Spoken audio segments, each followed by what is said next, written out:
You know, some of y'all might like the way a person looks, but I love the way a person thinks. I love the way that a person utilizes the information and knowledge they have and what they understand in life to make wonderful decisions, to exude taste, to embody wisdom. That's right. We're talking about sapio people. And y'all, I think the world is turning sapio. Let's talk about it. My name is Stacy Patrice. Welcome and welcome back to my channel. This is one of my favorite topics. Like, if you have been a friend of mine, if you've heard me talk at any time at length, and especially when I'm feeling exceptionally passionate around my birthday, exceptionally passionate, then you know that this topic of the sapio is one of my favorite. And typically, I utilize it in the idea of the sapiosexual, which, if you are not familiar, a sapiosexual is supposed to be a person who is first and foremost attracted to intelligence, attracted to others for how the intellect works. It is a very strong and magnetic attraction in my experience, and it is deeply connected to the ways in which people kind of work out that bridge between their wisdom and their life and how they make decisions and what are the things they like and how do they move and all of that embodiment stuff that I just absolutely love. But what I learned is that you don't have to be a sapiosexual. You could just be a sapiophile. You could just be a person who just loves wisdom, who loves intellect. And it's not necessarily the first attraction point or an attraction point, that is prominent. It might just be you love it. And so you end up being around other people who love it. And that makes your network and your world and your society move. But let's talk about why I'm saying I think the world is going sapio, because that is the topic and that is the most important thing to pay attention to. So, outside of your lit crush, your word crush, your text crush, the people who say things online that make you feel like, it's very attractive, I happen to notice more of those conversations recently. More people than not are talking about how attractive and how intelligent a smart man or a woman who got a head on straight, not just achievement. I'm noticing things move from achievement into intellect. Like, okay, you can achieve, but is the intellect embodied? Is it inside? Or is it just words that you spout out to repeat what's already been said?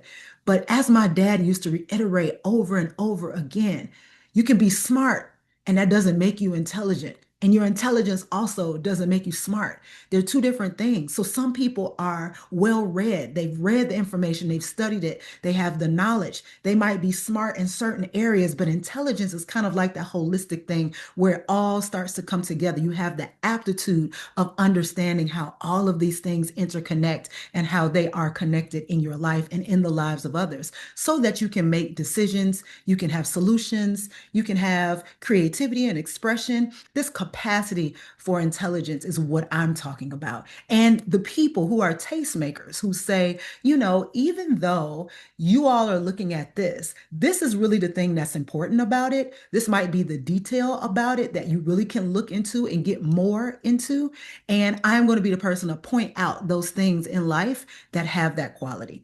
So, yeah, it doesn't have to be a crush, but it definitely is attractive, right? We can't deny the attraction of a smart and intelligent person, a person who knows how it all comes together and is able to articulate themselves as such, a person who picks things because they are those special things in life and they have those qualities and that essence that brings together the very best of effort and ingenuity and innovation and wisdom. And they know the difference between a thing that is a decoy and a thing that is real. And so that wisdom is so attractive. And right now, I am seeing everyone looking for those people, flocking to those people and finding those people in their regular everyday life, not just when you're doing a project, not just when you're working on something with a group, not just when you're dissertating or when you are looking for higher education in institutional forms, but in everyday life.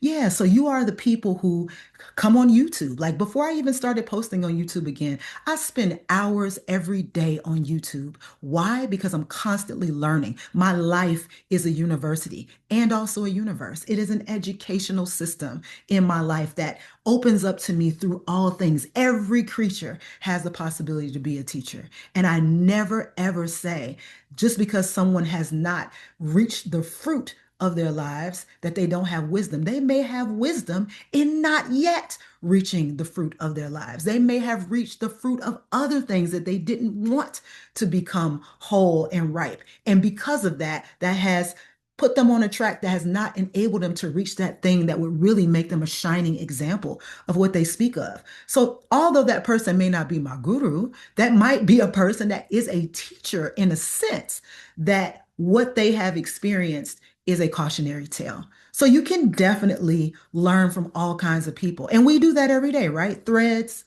Substack, YouTube. These are the platforms, and of course, TikTok, because lots of people learn on TikTok.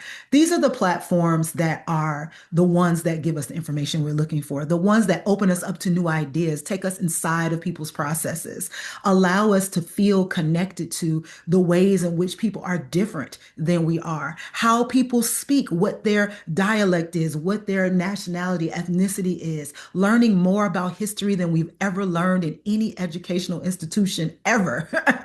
Connecting our ideas, sharing ideas in the comments, coming up with ways in which our own life and knowledge and wisdom connects with technology and our social activities, and how we can make humor of some of the things that are happening is probably the biggest indicator of the world going sapio. It's like even when we're trying to be ignorant on purpose to laugh, it's still quite intelligent.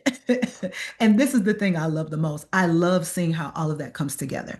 But when it comes down to, our forms, there are more writers, there are more bookstores, more people who are into literature and studying literature, more think pieces, so many more words and bits of information and long form content than we've ever seen. I am sure of it because of all of the technological advances and availability to all of this information. And so, what do we do with all of this? If we're constantly being bombarded by all of these ideas, we have to, of course, be selective. We have to, of course, find the cream because it's going to rise to the top. And we're going to say, now, this is premium content. This is what I wanted to read. This is what I wanted to know. Thank goodness someone had the same thought as me and spent the time to go deep into it and talk about it because it needs to be recorded, it needs to be seen, and there it is. And so all of this is happening. And whether you are a sapiosexual or not, you can agree that it is so attractive when you get to go deep with people in this sometimes very superficial feeling and shallow existence that is promoted. A lot of people are starving for nutrients, starving for the kinds of interactions that are nutrient dense and land in a way that lets you know that your soul is very much in the room, lets you know that your feelings are not shut off, lets you know that you are not detached. You are very well connected. You just haven't been activated. You just haven't been around the people who love wisdom. And so you haven't gotten a chance to really like talk about the things that are so important to you that you feel deep down in your worlds because you haven't been in the circles and in the community of those people. So I would like to say that yes, I have been thinking about this from a couple of different angles, but one of the most important and the reason that I wanted to bring this up is because in addition to seeing how all of this is happening, how all of these things are happening, awareness is rising. People are becoming more aware, and that awareness has them seek out more wisdom.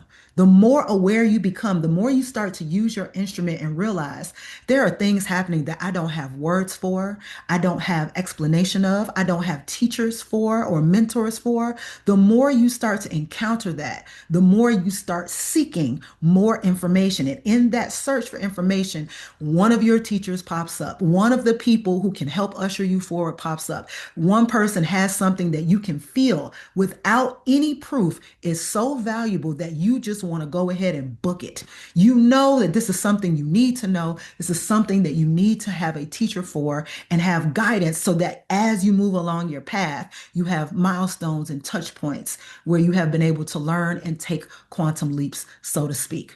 And speaking of quantum leaps, this idea of spiritual science is probably one of the biggest ideas that I see happening right now that lets me know the world is turning sapio. I'm not going to say people are turning more spiritual because I can't say that yet.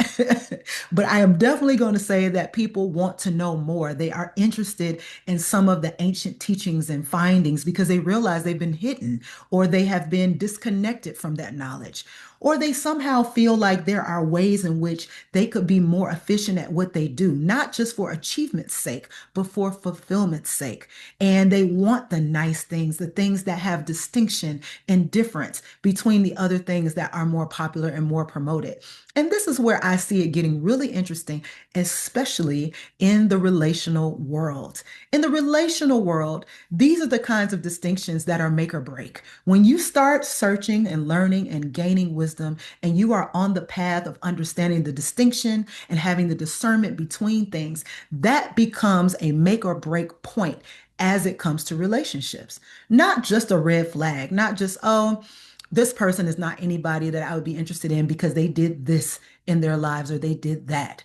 But it becomes a distinction in the sense that you have a very clear understanding and path and ability to select things that are most belonging with you. You know the difference between attraction on a physical level and attraction on a soul level. You start to understand the difference between someone who's just around for a moment and someone who can be a life traveling partner because the sapio is intact. It's like their decisions. I can tell you right now, like I'm thinking about several of my male friends. I got several. I think I'm surrounded by sapio people. And there are definitely people that I can think of that that's who we are. When we're together, it feels so genuine and authentic, not because we just like each other, or we just want to have a good time, or we're just attracted to each other. Sure, it's an attraction, but it's a sapio attraction. We like the way the other thinks. We like the ability to have intelligent discourse. We like the ability to disagree or create distinction without disrespect. We love the idea of being able to sit and just stare in the sky and come up with the most interesting travels between our words and between our ears. We love the idea that there are so many things that we don't get to talk about with anyone else. And as soon as we talk with each other, it's an instant spark and connection. And that is the reason why I know that sapiosexuality is real. It is real because there are people that just from the essence of the quality of their mind and the work they have done are far more attractive than the pretty ones, than the handsome ones, right? I know all the pretty boys, I've seen the handsome men, and for some reason, just may not do it for me because I don't know anything about his mind. I don't know anything about what it is that he's feeling. If I was to go on Pop the Balloon, I would have a whole different system of popping, okay? My system would not be based on how tall somebody is, what shoes they're wearing, whether I feel they dressed to impress adequately or not, because the energy that I would be sourcing and sensing would come from all of the distinctions of decisions that come from the wisdom and the intellectual capacity that is shared between me and the people closest to me, right? So this idea of the world turning sapio is real in my opinion, but it's also connected to how we advance and evolve. And the more that we evolve, the more that we have hardships and suffering, the more aware we start to become. And that awareness really does foster growth through all of the changes. And as we begin to grow, we don't want to have basic conversations. We're not interested in small talk. I could care less about what you do unless what you do is who you are. Otherwise, I could care less. I could not care less. I mean, but I want to be able to connect with people in the way that we start to work with the material that is the most light filled, energetic, and beautiful resources within each other.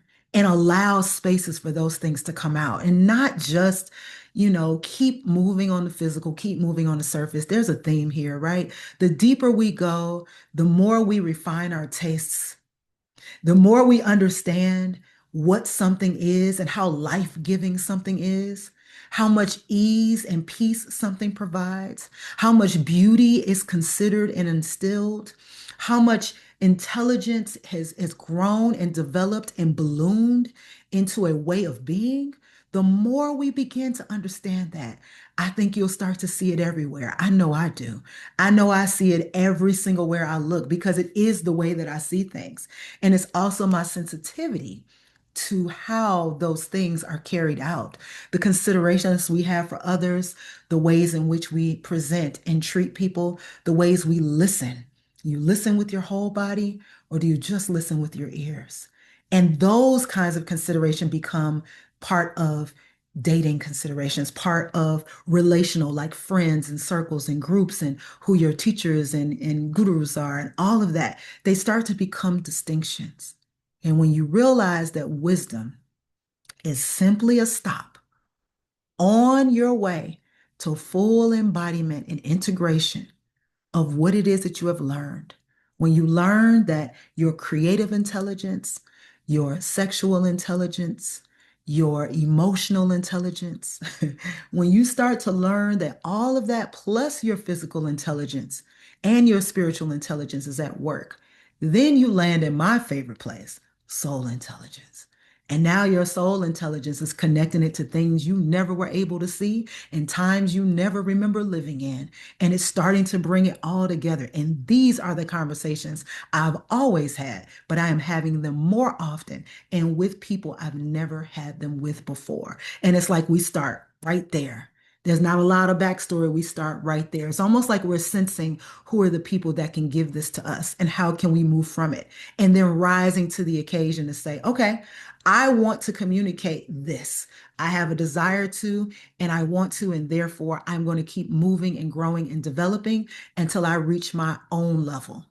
And that's what I'm seeing happening. And I couldn't be more proud. Y'all tell me what y'all think about this topic. Tell me in the comments. We could talk about some other aspects of this topic a bit more in another video, but tell me in the comments. Let me know your thoughts, your feelings, what you're seeing, what you're sensing. What is it that you want to know? Where is your intelligence seeking more? Where is your intelligence looking to develop and connect with others? And have you found it?